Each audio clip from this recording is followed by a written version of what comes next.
ఇక యాదాద్రి భువనగిరి జిల్లా వార్తలు ఒకసారి చూద్దాం. యాదాద్రి భువనగిరి జిల్లా బీఆర్ఎస్ పార్టీ కార్యాలయంలో ఆలేరు మాజీ ఎమ్మెల్యే బూడిద విక్రమగౌడ్ మీడియా సమావేశం నిర్వహించారు. కాంగ్రెస్ పార్టీ పైన నిప్పులు చెరడం జరిగింది. కులగణన పేరుతో బీసీ జనాభాను తగ్గించి బీసీలకు అన్యాయం చేసేలాగా కాంగ్రెస్ పార్టీ వ్యవహరిస్తుందని కూడా ఆయన సందర్భంగా ఫైర్ కావడం జరిగింది.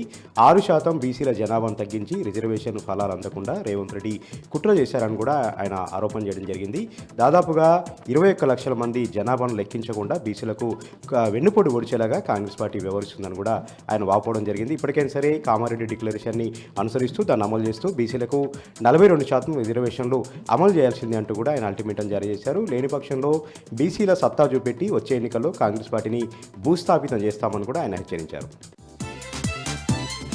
ఇక మరొక వార్త విషయానికి వస్తే యాదాద్రి లక్ష్మీ నరసింహస్వామివారి క్షేత్రంలో దివ్య విమాన గోపురం స్వర్ణ తాపడం పనులు పూర్తయినట్టుగా ఆలయ ఈవో భాస్కర్రావు మీడియా సమావేశంలో వెల్లడించారు. ఈ నెల 19 నుండి 23 వరకు 5 రోజుల పాటు కూడా పంచకుండాత్మక యాగం నిర్వహించి అత్యంత వైభవపేతంగా మహాద్భుతంగా దివ్య విమాన గోపురాన్ని ఆవిష్కరిస్తామని కూడా ఆయన సందర్భంగా మీడియా ముందు వెల్లడించారు. ఇక 5 రోజుల పాటు కూడా పంచకుండాత్మక యాగంతో పాటు 23వ తారీఖున 108 కలశాలతో మహాకుంభ సంప్రోక్షణ మహాభిషేకం నిర్వహించి స్వర్ణ గోపురాన్ని ప్రారంభించి భక్తులకు స్వామివారికి అంకితం చేస్తామని కూడా ఈ సందర్భంగా మీడియా సమావేశంలో వెల్లడించారు. ఇక నల్గొండ జిల్లా వార్తలు ఒకసారి చూద్దాం. నల్గొండ, ఖమ్మం, వరంగల్ ఉపాధ్యాయ ఎమ్మెల్సీ ఎన్నికలకు సంబంధించినటువంటి నామినేషన్ల ప్రక్రియ ఈ రోజుతో ముగిసింది. ఈరోజు చివరి రోజు కావడంతో పెద్ద ఎత్తున నామినేషన్లు దాఖలైనట్టుగా ఆర్ఓ అధికారి ఇలా త్రిపాఠి తెలిపారు.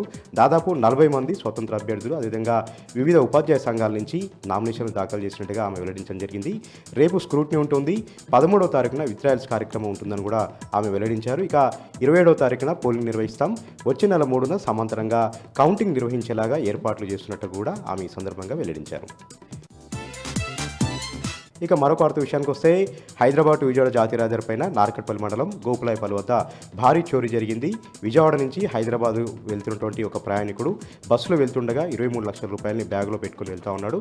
ఈ నేపథ్యంలోనే గోకులాయపల్లి వద్ద పూజిస్తా హోటల్ వద్ద టీ తాగడానికి బస్సు ఆపడంతో అతను టీ తాగడానికి హోటల్కి వెళ్ళి మళ్ళీ వచ్చి తిరిగి చూసేలోపు బస్సులో ఉన్నటువంటి బ్యాగులో ఉన్నటువంటి 23 లక్షల రూపాయలు చోరీగునేట్టుగా బాధితుడు చెప్తా ఉన్నాడు. ఈ మేరకు పోలీసులు కేసు నమోదు చేసుకుని దర్యాప్తు చేస్తూ ఉన్నారు. సీసీ కెమెరాల ఆధారంగా నిందితుల్ని గుర్తించినటువంటి పనులు పడడం జరిగింది. అయితే బంగారం కొనుగోలు చేయడానికి విజయవాడ నుంచి హైదరాబాద్కి డబ్బులు తీసుకెళ్తున్నట్టుగా బాధితుడు చెప్పాడు. కేవలం 5 నిమిషాల వ్యవధిలోనే టీ దాగి వచ్చేలోపు బ్యాగు మాయం చేశారని కూడా ఆ బాధితుడు వాపోవడం జరిగింది.